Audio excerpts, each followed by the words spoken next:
एक मां बेटी ने मुख्यमंत्री जी से इच्छा मृत्यु की मांग की है। इस संबंध में आप हमारे चैनल के माध्यम से क्या कहना चाहेंगे? मैं ये कहना चाह रहा हूँ कि आज उत्तर प्रदेश में कानून व्यवस्था के नाम पर कुछ भी नहीं बचा है। यह सरकार सिर्फ दिखावे के लिए हर कानून कायदे बनाती है और इसका इस्तेमाल मात्र गरीब और असहाय लोगों को परेशान करने के लिए ही करती है। ये जिस घटना की आप बात कर रहे हैं, ये रामपुर के थाना भोट में एक बालिका के साथ दुष्कर्म किया जाता है और दुष्कर्म करने वालों से मोटी रकम लेकर स्थानीय पुलिस की महिला एसओ, जो खुद महिला है, महिला इंचार्ज जो है, उसने मामले में 12 दिनों में फाइनल रिपोर्ट लगाकर मामले का एक्सरी कर दिया है, मतलब उसको समाप्त कर दिया है। क्या उत्तर प्रदेश की कानून व्यवस्था को दुरुस्त रखने का यही एक पैमाना है? जबकि पुलिस द्वारा पीड़ित बालिका गवाहों के कोई बयान दर्ज ही नहीं करती है पुलिस। और ये कौन सी पुलिसिया प्रणाली है जिसके द्वारा आज पीड़ितों को न्याय प्रदान करने का ढिढोरा पीटा जा रहा है? इस घटना से पुलिस की उक्त कार्रवाई से दुखी होकर पीड़िता और उसकी मां ने प्रदेश के मुख्यमंत्री से इच्छा मृत्यु की अनुमति मांग की है, जो कि इस कलंक है इस सरकार के माथे पर। माननीय योगी जी को चाहिए, इस तरह की कितनी घटनाएं हो रही हैं। ये तो बच्ची के साथ जो भी कुछ हुआ और पुलिस डिपार्टमेंट के लोग जो है ले दे के मामले को रफा दफा कर दे रहे हैं, तो इस तरह कानून व्यवस्था चलेगी देश की? अभी गत दिनों एक महिला दरोगा का अपहरण हो जाता है, उसको धमकी दे के छोड़ी जाती है, जबकि वो महिला दरोगा कुछ समय पहले ही जब उनका अपहरण होता है उसके 10-12 दिन पहले ही FIR दर्ज करा चुकी थी हजरतगंज थाने में। उसके बावजूद वो नहीं पकड़ा गया मुजरिम। उसी मुजरिम ने 10-12 दिन बाद उनका अपहरण करा उनके घर से, उनके लोगों ने, और उनको ले जाकर धमकी दी और गाड़ी के अंदर 3 किलोमीटर तक घुमाते रहे। अगर उस दरोगा के साथ कोई अनहोनी हो जाती, वो तो केवल धमकी दे के छोड़ दिए कि भाई जो मुकदमा आपने किया है उसको वापस ले लीजिए। अगर कोई घटना घट जाती तो उसका जिम्मेदार कौन होता?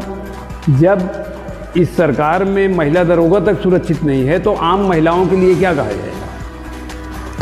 कितना हमेशा रेप हो रहे हैं, अपहरण हो रहे हैं, चलती गाड़ियों में रेप हो जा रहे हैं। यहाँ तक कि जो है पिछले दिनों जो है एक महिला अपने पति को इलाज कराने के लिए आई थी लेकर गोरखपुर से यहाँ लखनऊ के एक नर्सिंग होम में। उसके पास पैसा नहीं बचा तो उसने कहा कि हमारा जो है भाई हम इलाज नहीं करा पाएंगे, अपने गोरखपुर ले जाएंगे, सरकारी हॉस्पिटल में इलाज कराएंगे।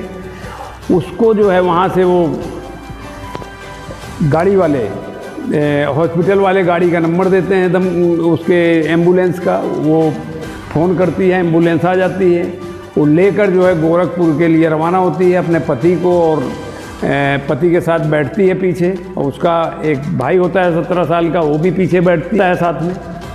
सुनसान रास्ते में ले जाके अंधेरे में गाड़ी रोकता है ड्राइवर, और वो उस महिला को कहता है कि आगे चेकिंग हो रही है, पुलिस की चेकिंग तगड़ी है, आप आकर आगे बैठ जाइए, और जो है आपके पति की जो है स्थिति गड़बड़ है।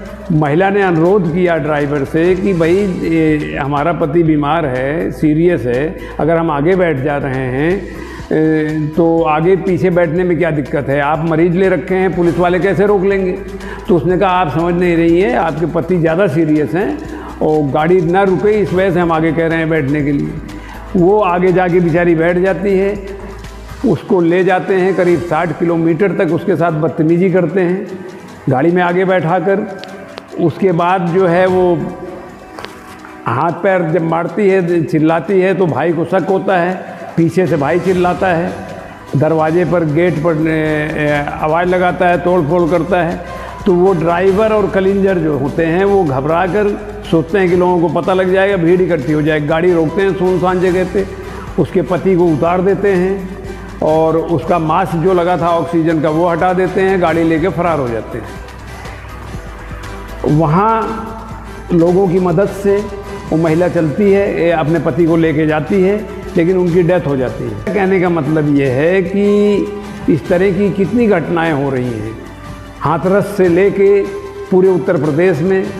वहाँ अभी BHO के जो IT की छात्रा के साथ हुआ रेप, उसका आज तक जो है वो पकड़े भी गए थे रेपिस्ट, लेकिन उनको बाद में छोड़ दिया गया, उनका स्वागत किया गया, जबकि वो BJP के ही कार्यकर्ता थे। इस बात को भारतीय जनता पार्टी जानती है। जब उस लड़की ने FIR दर्ज कराया तो चुनाव में चले गए उस समय प्रचार करने मध्य प्रदेश में, और उसके बाद वापस आए। फिर 60 दिन के बाद उस पर कार्रवाई हुई, वो अरेस्ट हुए।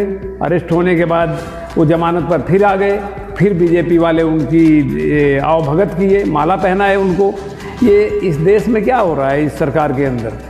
कानून व्यवस्था अगर मुख्यमंत्री चाहें तो एकदम दुरुस्त हो जाएगी, लेकिन माननीय मुख्यमंत्री जी केवल एक ही उनका है कि उद्देश्य कि बुलडोजर जो है चला देंगे जो गलत लोग होंगे, और जो उनके अपने पार्टी के लोग होंगे उनके ऊपर कोई कार्रवाई नहीं होगी। मेरा कहने का मतलब आज जो परिस्थितियाँ आई हैं इस माँ बेटी के ऊपर, वो परेशान होकर आई हैं। जब उनकी सुनवाई कहीं नहीं हो रही है तो इच्छा मृत्यु की मांग कर रही हैं। तो मैं माननीय मुख्यमंत्री जी से यही अनुरोध करना चाह रहा हूँ कि आप जो है इस प्रदेश में माथे का कलंक न बनने दीजिए, कम से कम उन पर कार्रवाई कीजिए। जो लोग हैं उनको जो है कड़ी से कड़ी सज़ा मिले, जो उस बच्ची के साथ दुराचार किए हैं, और इन माँ बेटी को बचाने का प्रयास कीजिए। जो हो सके इनको मुआवजा दिलाने का प्रयास कीजिए। मेरी यही मुख्यमंत्री जी से मांग है। जीवन रक्षक दवाइयाँ क्वालिटी टेस्ट में फेल होने के बावजूद भी दवाइयाँ उपयोग में लाई जा रही हैं, इसके संबंध में क्या कहें? देखिए, उत्तर प्रदेश में इस समय जीवन रक्षक दवाइयों पर जो धांधली चल रही है, उनकी गुणवत्ता को घटाए जाने का मामला जो सामने आया है, जिसकी आप चर्चा कर रहे हैं, वह प्रदेश के आम नागरिकों का सरकार और व्यवस्था कायम भरोसा तोड़ रही है। कहने का मतलब यह है, एक तरफ दवाओं के नाम पर तो दवा का दाम बढ़ा दिया जा रहा है, लेकिन उनकी क्वालिटी बेहद घटिया हो रही है। प्रदेश सरकार मरीजों के दवाई को सही करने के बजाय दवा की आपूर्ति करने वाली कंपनियों से चंदा बटोर रही है, क्योंकि चंदा नहीं बटोरती तो जिस पर वैन लग गया है, जो घटिया दर्जे की दवाइयाँ हैं, वो मार्केट में कैसे आ रही हैं। मेरा कहने का मतलब है, ये स्थिति कायम रहेगी जब तक चंदा लेते रहेंगे। कहने का मतलब, प्रदेश सरकार की रुचि लोगों के जीवन की रक्षा के महत्वपूर्ण अपने दवा व्यापारियों मित्रों को फ़ायदा पहुंचाने से ज़्यादा प्रदेश सरकार को यह बताना चाहिए कि क्वालिटी रेट में जब दवा फेल हो गई है तो जनता के बीच में या जनता के उपयोग के लिए अनुमति कैसे दी जा रही है। भाई, जब टेस्ट में जो है वो फेल हो गई है तो उसको सरकार को चाहिए कि उस पर रोक लगाए। सरकार का दायित्व होता है कि मरीजों को बेहतर स्वास्थ्य सेवाएं मुहैया कराना सरकार का दायित्व है। मेरा उत्तर प्रदेश के मुख्यमंत्री से अनुरोध है कि जो दवाइयाँ क्वालिटी टेस्ट में फेल हो चुकी हैं, उनकी आपूर्ति को प्रदेशवासियों के व्यापक हित में तत्काल बंद कर दें। अगर ऐसा नहीं कर रहे हैं तो इसका मतलब जो है कंपनियों से आपके अधिकारी पैसे ले रहे हैं, फार्मेसी विभाग के, जो बड़ी बड़ी कंपनियां हैं। जब अच्छा, इन दवाइयों के मार्केट में आने से जो टेस्ट में फेल हुई हैं, जो 3-4 दिन में मरीज़ ठीक हो सकता है, उस मरीज़ को ठीक होने में इन दवा को इस्तेमाल करने में, क्योंकि डाउन पोजीशन है, कम पावर की ये दवाइयाँ बन रही हैं। और कम पावर की जब दवाइयाँ बनेंगी तो मरीज़ जो 3-4 दिन में ठीक होना है, वो कम से कम 15-20 दिन उनको लग जाता है। तो अगर इस तरह से धांधली होगी, कंपनियों से चंदा लिया जाएगा, तो कंपनी वाले क्या करेंगे? जो महंगे उसके फार्मूले में जो प्रोडक्ट लगते हैं, जो महंगा होगा उसको कम करेंगे, वो कम करके दवाइयाँ बनाएंगे। तो जब कम करके दवाई बनाएंगे, उनकी पावर कम हो जाएगी, तो ऑटोमेटिक मरीज़ ठीक नहीं होगा।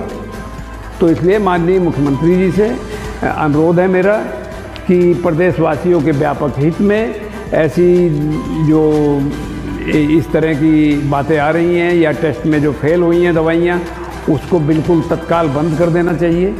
और इससे ज़्यादा क्या कहें हम, क्योंकि इस समय नई नई बातें आ रही हैं, रोज़गार की तरफ बिल्कुल ध्यान नहीं है गवर्नमेंट का। आजकल तो ये सिस्टम चला दिया है मुख्यमंत्री जी ने और प्रधानमंत्री जी ने कि ज्वाइनिंग लेटर अब खुद बांट रहे हैं ये लोग।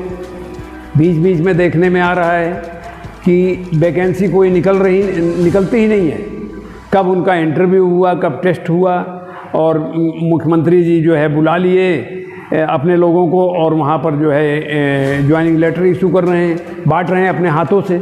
यही प्रधानमंत्री जी का हाल है, देश में यही चल रहा है। और जनता भूखमरी के कगार पे आ गई है। पढ़े लिखे बच्चे जो है ई रिक्शा चला रहे हैं, और कहीं ठेला लगाते हैं तो ठेला भी नहीं लगाने दिया जा रहा है, एकदम भूखमरी के कगार पर हैं। अनुरोध है हमारा प्रधानमंत्री जी से भी और मुख्यमंत्री जी से भी, कम से कम जो आपके यहाँ वैकेंसियाँ हैं वो वैकेंसियाँ निकालिए, ताकि जो पढ़े लिखे बच्चे हैं उनको रोज़गार मिल सके। और इसके साथ मैं यही कहूँगा कि कम से कम जनता के ऊपर इतना रहम करें कि जो घटिया दर्जे की दवाइयाँ हैं, जिन पर रोक लगी है, जिन दवाइयों को, जो दवाइयाँ टेस्ट में फेल हो गई हैं, उनको तत्काल प्रभाव से अपने प्रदेश में बंद कर दें।